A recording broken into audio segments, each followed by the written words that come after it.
Assalamualaikum warahmatullahi wabarakatuh. Bismillahirrahmanirrahim. Hamdanillah, salatan wassalaman ala sayyidina Muhammad ibn Abdillah Rasulillah wa ala alihi wa sahbihi wa man tabi'a hudah, amma ba'd. Pertama-tama izinkan kami membuka satu literatur dalam Islam berjudul Badrul Ma'ud fi Fadli Ta'ud, sebuah kitab yang ditulis oleh ahli hadis besar Ibnu Hajar Al-Asqalani tentang keutamaan dan hikmah pandemi. Di halaman 320 beliau menukil satu hadis Nabi sallallahu alaihi wasallam. Setiap nabi kita ini mendekati suatu daerah yang akan dimasuki, nabi kita berdoa,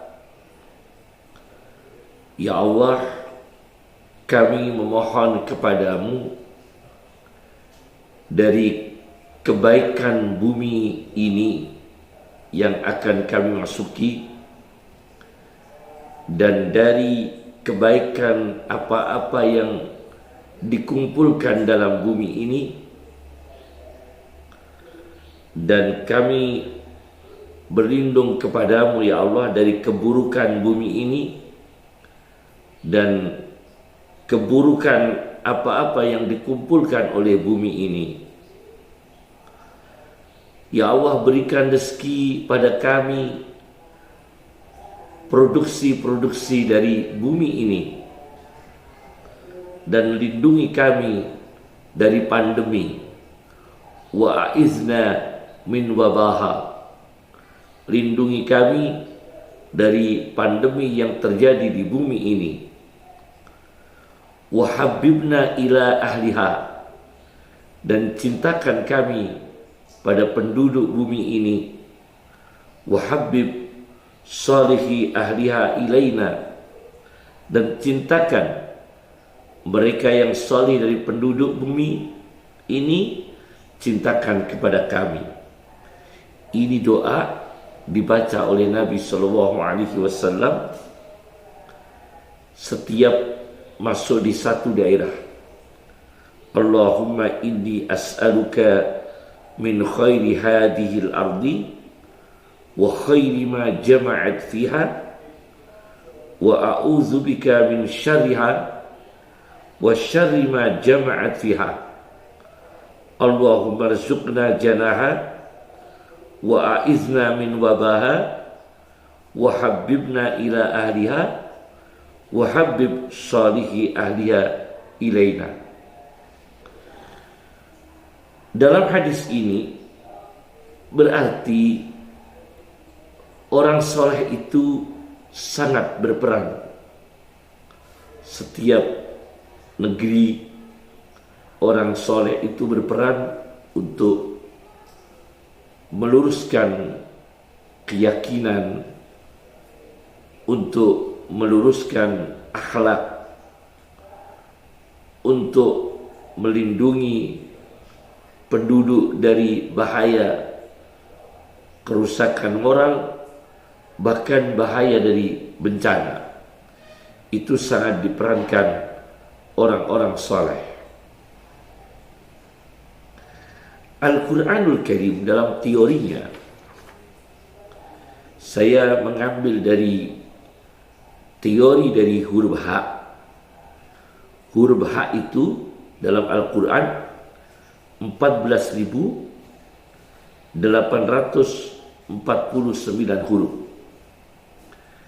Dari huruf H ini terdapat ayat Al-Quran yang dengan kata kunci hal apakah, itu dalam Al-Quran diulangi 93 kali.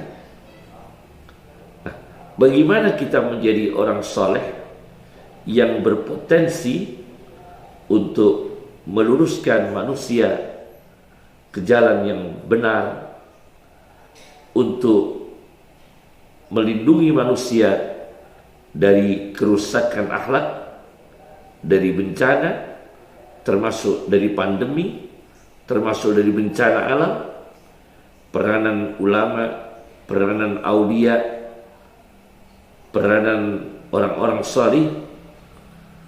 Al-Quran mengatakan dari kata hal yang artinya apakah 93 kali dalam Al-Quran.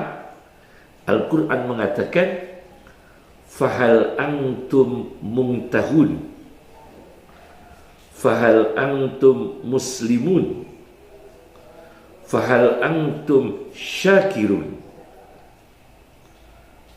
fahal antum muntahun. Maka apakah kalian sanggup berhenti dari kemaksiatan, berhenti dari kemungkaran, berhenti dari dosa-dosa? Nah, ini dalam Al-Quran menjadi tema besar. Untuk menjadi manusia yang baik adalah kesanggupan untuk berhenti dari kemungkaran, berhenti dari kemaksiatan, berhenti dari dosa. Yang kemaksiatan dan kemungkaran itulah di antara penyebab datangnya bencana, penyebab datangnya musibah, penyebab datangnya pandemi. Secara kompleks, dosa nafsu amarah atau dosa intelektual atau dosa ideologikal, fahal antum muntahun, maka apakah kalian siap berhenti? Jadi pertama adalah orang soleh diperankan itu adalah kita mengkader, menyiapkan diri kita untuk bagaimana diri kita ini direhabilitas, dibersihkan, diperbaiki dari dosa-dosa yang kita lakukan.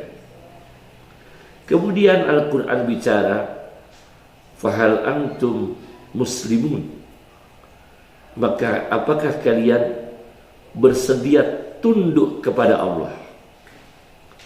Jadi tunduknya manusia kepada Allah inilah yang menjadikan manusia itu menjadi orang salih. Dan kalau manusia itu menjadi orang salih dan tunduk kepada Allah, akan ditakuti oleh selain Allah, ditakuti oleh orang zalim, ditakuti oleh binatang buas, bahkan ditakuti oleh syaitan. Karena apa? Karena dia takut kepada Allah. Fahal antum muslimun, maka apakah kalian bersedia tunduk kepada Allah? Yang ketiga adalah fahal antum syakirun, maka apakah kalian bersedia untuk bersyukur kepada Allah, memanfaatkan kekayaan alam yang dilimpahkan oleh Allah Subhanahu wa ta'ala pada negeri kita yang tercinta ini, Indonesia, yang luar biasa kekayaan alamnya dari Allah Subhanahu wa ta'ala. Syukur dengan teknologi kita, syukur dengan SDM kita, syukur dengan integritas kita.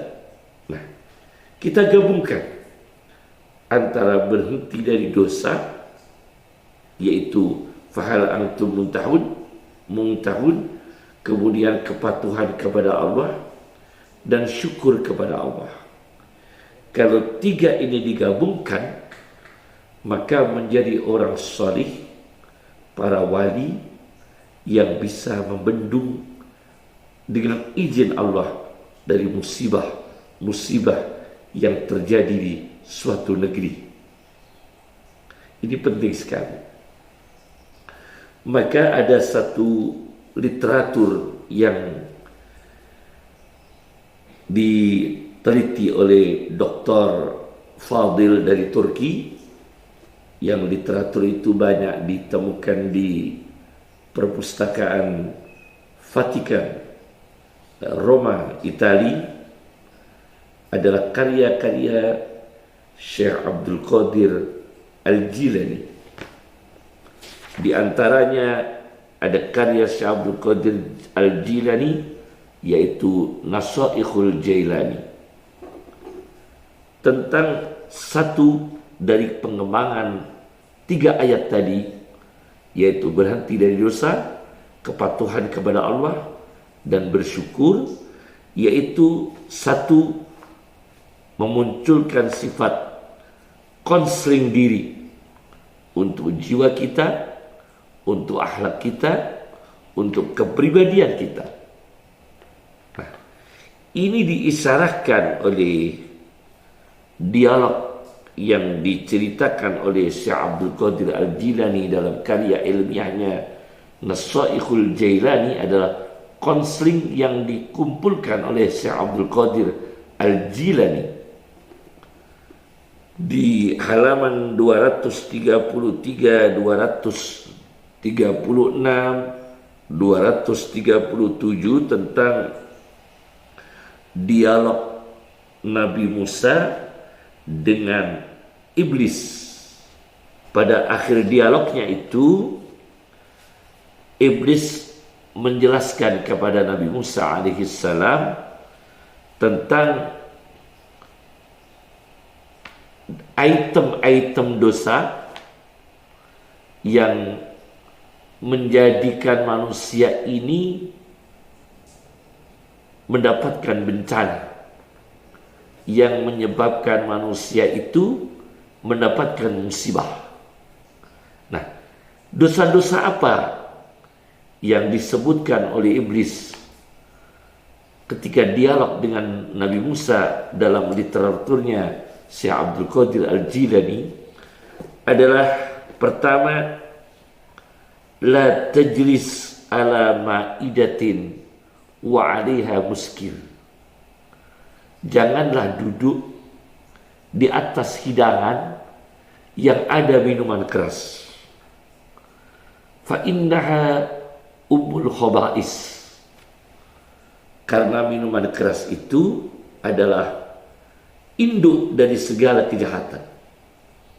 Nah, hikmah pandemi ini, kita adalah menanamkan kesolihan pada bangsa ini, pada manusia, supaya menjauhi minuman keras, menjauhi dari ganja, morfin, narkotik, dan sebagainya. Ini akan menjadikan manusia salih, dan Allah akan membuat alam itu stabil karena penduduknya salih. Alamnya stabil, baik itu mikrokosmos atau makrokosmosnya, itu dijadikan oleh Allah stabil karena akhlak manusianya stabil dalam kebaikan. Yang kedua, kata iblis, wala takhluwanna bimra'atin ghairi mahramin lak. Jangan sekali-kali berduaan, bersepi-sepian dengan perempuan yang bukan mahramnya. Maka pacaran itu tidak dilegalkan dalam Islam, apalagi perzinaan. Kata iblis yang ketiga, wala tahsudanna ahadan. Janganlah sekali-kali, sungguh jangan sekali-kali punya kedengkian dengan seseorang. Ini adalah penyakitnya bukan penyakit level yang bawah. Semua level mudah kena penyakit kecemburuan sosial antar ilmuwan, antar ulama, antar pengusaha, bahkan sesama orang miskin, sesama orang kaya, sesama saudara. Dan ini orang menjadi bagian dari masyarakat yang masyarakat itu dalam bentuk tidak stabil karena kedengkian, maka muncullah kejahatan, muncullah tindakan khianat. Nah, ini menyebabkan datangnya musibah. Kemudian iblis mengatakan pesan yang ketiga, wala takhdobanna, jangan mudah marah. Bahkan iblis mengatakan, wa idza ghadibta, apabila Anda marah, fakul, segera ucapkan, la haula wala quwwata illa billahil aliyyil azim. Ini doa disampaikan oleh iblis kepada Nabi Musa alaihissalam. Maka ilmu ini dicatat oleh Syekh Abdul Qadir Jailani, bagaimana masyarakat itu menjadi salih, di antaranya emosinya terjaga, tidak mudah marah, tidak agresif, tidak pendendam, tidak jahat. Nah, ini menyebabkan stabilnya manusia. Kalau stabilnya manusia, Allah akan menstabilkan alam dengan izin Allah Subhanahu wa ta'ala. Ini pertama, ialah konseling diri. Yang kedua, untuk membentuk orang salih adalah ritual ibadah. Membentuk masyarakat salih ini ritual ibadah, membawa manusia itu hidup baik, mati baik. Hidup dalam keadaan baik, mati dalam keadaan baik. Ada sebuah penelitian yang ditulis oleh Profesor Dr. Sayyid Hussein Al-Affani. Ini kitab 2 jilid tentang penelitian akibat perbuatan manusia. Judul kitabnya adalah Al-Jaza min Jinsil Amal, karya Profesor Dr. Sayyid Hussein Al-Affani. Saya baca di jilid 2 halaman 434, diceritakan tentang manfaat ritual dan ibadah. Ada seorang yang bernama Syekh Amir Sayyid Usman. Itu tidak punya pita suara. Namanya Syekh Amir Sayyid Usman. Itu tidak punya pita suara. Bahasa Arabnya pita suara adalah khibal as-sautiyah, pita suara. Pada 7 tahun terakhir menjelang wafatnya, sudah tidak punya pita suara. Maka beliau itu kalau mengajarkan kepada murid-muridnya dengan isyarat. Suatu ketika di akhir hayatnya, beliau ini dibawa ke rumah sakit. Sudah tidak punya pita suara selama 7 tahun. Nah, masuk rumah sakit 3 hari sebelum meninggal dunia. Orang-orang yang ada di rumah sakit itu terkejut karena Syekh Amir Sayyid Usman ini membaca Al-Quran dengan fasih tanpa pita suara. Membaca Al-Quran dengan fasih 3 hari, dari surat Al-Fatihah sampai juz terakhir surat An-Nas, dikhatamkan 3 hari. Kemudian beliau dipanggil oleh Allah Subhanahu wa ta'ala. Jadi kalau orang ibadah itu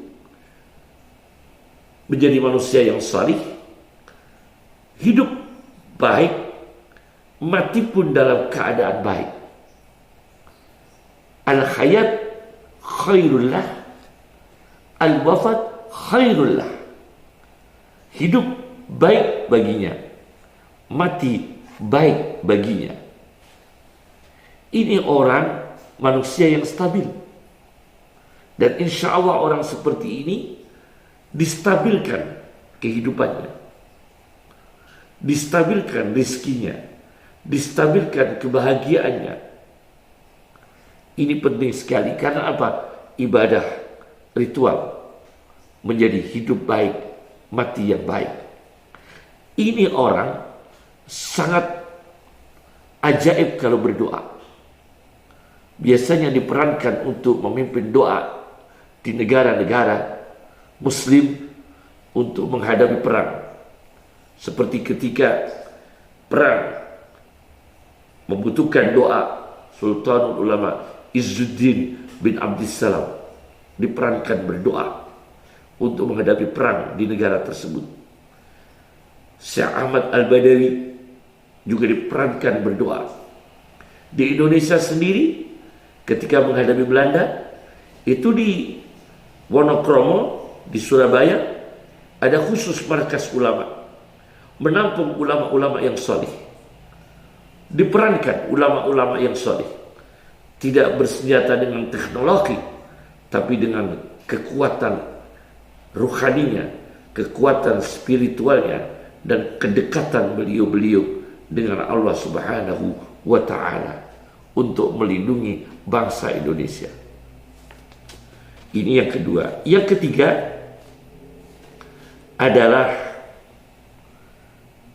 membentuk orang salih yang punya peranan menghadapi musibah, menghadapi bencana, ialah mengenai apa yang dimakan oleh orang ini adalah makanan yang halal. Karena meskipun dia ulama, tapi yang masuk dalam perutnya itu bukan rezeki yang halal, doanya tidak efektif. Doanya tidak efektif. Apalagi dia telah terkontaminasi oleh rezeki yang tidak baik, rezeki dari orang-orang yang aniaya, rezeki dari orang-orang yang zalim, rezeki dari penguasa yang zalim. Dia telah ikut merasakan rezekinya telah terkontaminasi, keruh dengan itu, maka dia berdoa sudah tidak efektif karena kesolihannya sudah menurun. Kenapa? Karena rezeki yang masuk pada orang ini meskipun berilmu bukan rezeki yang baik, bukan rezeki yang bersih. Maka halal itu penting sekali untuk membentuk orang salih. Al-Quran bicara tentang halal. Kata halal itu disebut 5 kali dalam Al-Quran. Kemudian kata khillun dan kata khillan yang artinya juga halal 4 kali dalam Al-Quran. Bukan hanya halal saja, tapi bersih, sehat. Maka Al-Quran bicara tentang susu. Susu dalam Al-Quran, laban, disebut 2 kali dalam Al-Quran. Bukan hanya susu. Orang salih juga rasional. Makan daging yang segar, yang bersih, halal, sehat, bersih. Al-Quran bicara lahman toriyat, daging yang segar, itu disebut 1 kali dalam Al-Quran. Al-Quran juga berbicara vitamin, tentang buah-buahan. Fakihah, itu artinya buah. Dalam Al-Quran disebut 11 kali. Kemudian fawakih, buah-buahan, disebut 3 kali dalam Al-Quran. Nah, jadi Al-Quran bukan hanya bicara tentang kualitas rezeki itu halal, bukan hanya itu, tapi juga memperhatikan gizi manusia, juga memperhatikan apa yang dikonsumsi oleh manusia, halal, sehat, bersih. Nah, ini diperhatikan oleh Al-Quran. Nah, sebagai contoh, Imam Ghazali di dalam kitab Ihya'u Ulumuddin terbitan Darul Minhaj jilid 8 halaman 331, Imam Ghazali menceritakan ada satu kaum bayi yang lahir di sana. Bayi-bayi itu tidak ada yang tampan, tidak ada yang ganteng, tidak ada yang cantik. Semua wajahnya itu buruk. Nah, akhirnya masyarakat itu gelisah dan melaporkan hal ini kepada seorang nabi waktu itu. Maka nabi itu memohon kepada Allah Subhanahu wa taala dan mendapatkan jawaban dari Allah Subhanahu wa taala supaya memerintahkan masyarakat di sana, khususnya wanita yang hamil, fi syahri salis, di bulan ketiga, warabi, di bulan keempat, hamil bulan ketiga, hamil bulan keempat, supaya mengkonsumsi as-safarjar, buah pir. Nah, ini buah wahyu dari Allah Subhanahu wa taala diberikan kepada nabi, dan nabi ini sosialisasi ke masyarakat, khususnya ibu-ibu yang hamil 3 bulan dan 4 bulan mengkonsumsi buah pir dengan harapan fa innahu yahsunul waladu, insyaallah bayi yang lahir itu bayi yang fisiknya bagus, wajahnya bagus. Ini berarti Al-Quran mengidealkan manusia ini yang salih adalah rezekinya halal, juga memperhatikan tabiat tubuhnya, yaitu gizi yang sehat, bersih, vitamin, dan kesempurnaan yang lain. Yang keempat, tentang orang salih adalah potensi karomah. Potensi karomah ini penting sekali. Biasanya ini kalau ada bencana, ada kesulitan, itu biasanya orang yang mudah diterima doanya oleh Allah adalah madlum, orang yang dianiaya. Itu doanya mudah dikabulkan oleh Allah Subhanahu wa taala. Karena itu dakwatul madlum, doanya orang yang dianiaya. Maka saya pernah baca dalam satu literatur Nurul Absar, yaitu sebuah literatur kitab tentang keutamaan Ahlul Bait, keluarga Nabi sallallahu alaihi wasallam. Pernah terjadi suatu musibah, maka ulama yang di penjara itu dikeluarkan untuk memimpin doa. Bahkan pernah terjadi krisis di Mesir pada zaman Fir'aun, yaitu dihantam tufan, belalang, kutu, kemudian kodok, pertumpahan darah dan sebagainya. Nah, siapa yang berdoa?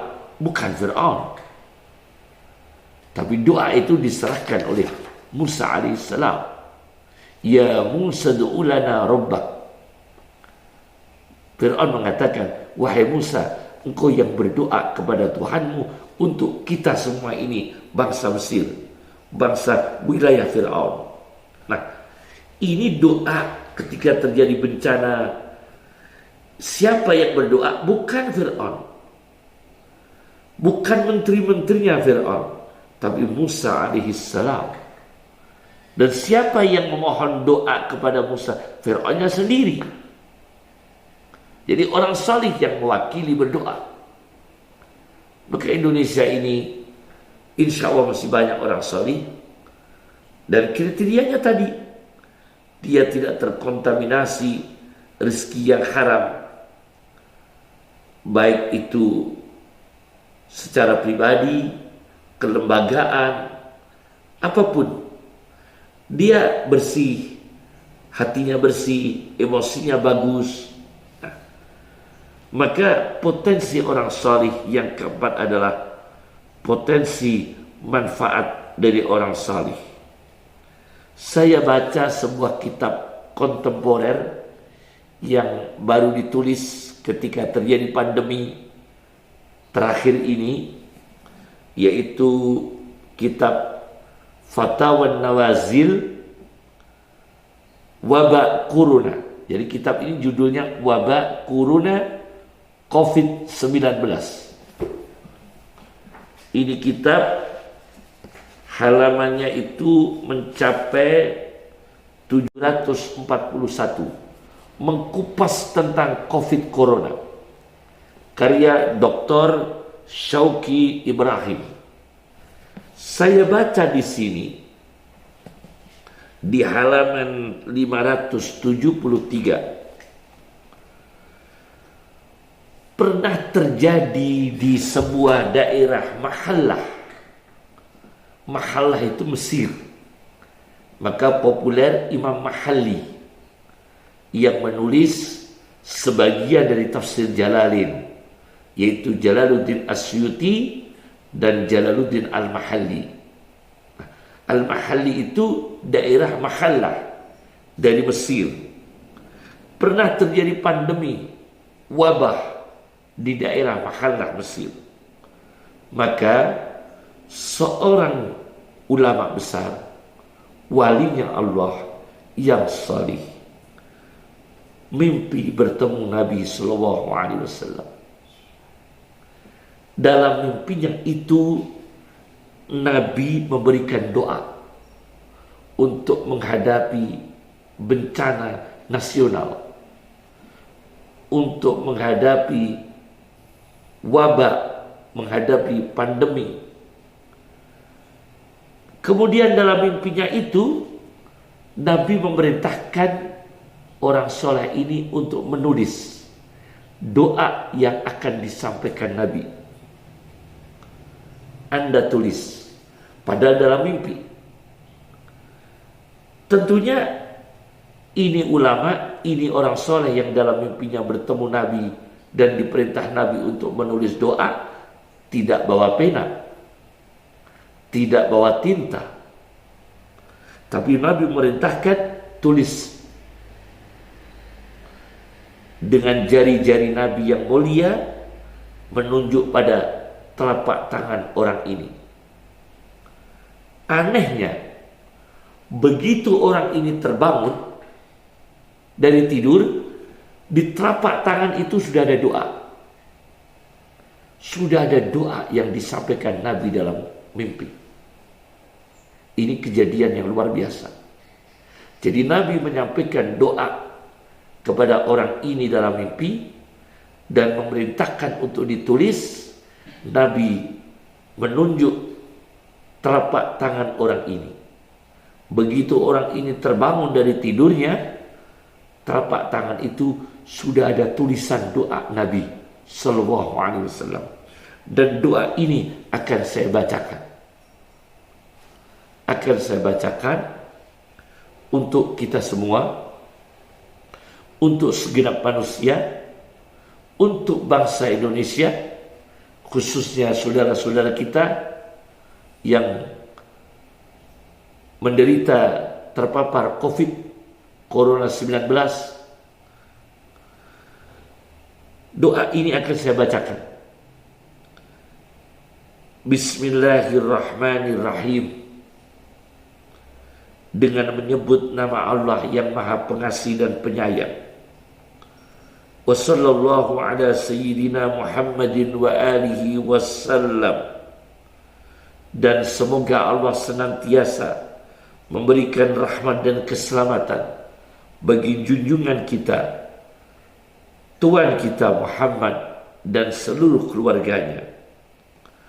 Allahumma na'udzubika minat ta'ni Ya Allah, kita semua memohon perlindungan kepadamu ya Allah, minat ta'ni, dari tusuk-tusukan, dari perang saudara, dari pembunuhan, wa ta'un, dan dari wabah penyakit, wa idhamil bala, dan lindungilah kita semua ini ya Allah dari ujian yang besar, fin nafsi, entah itu ujian fisik, wal mal, ujian harta, wal ahl, ujian keluarga, wal walad, ujian anak.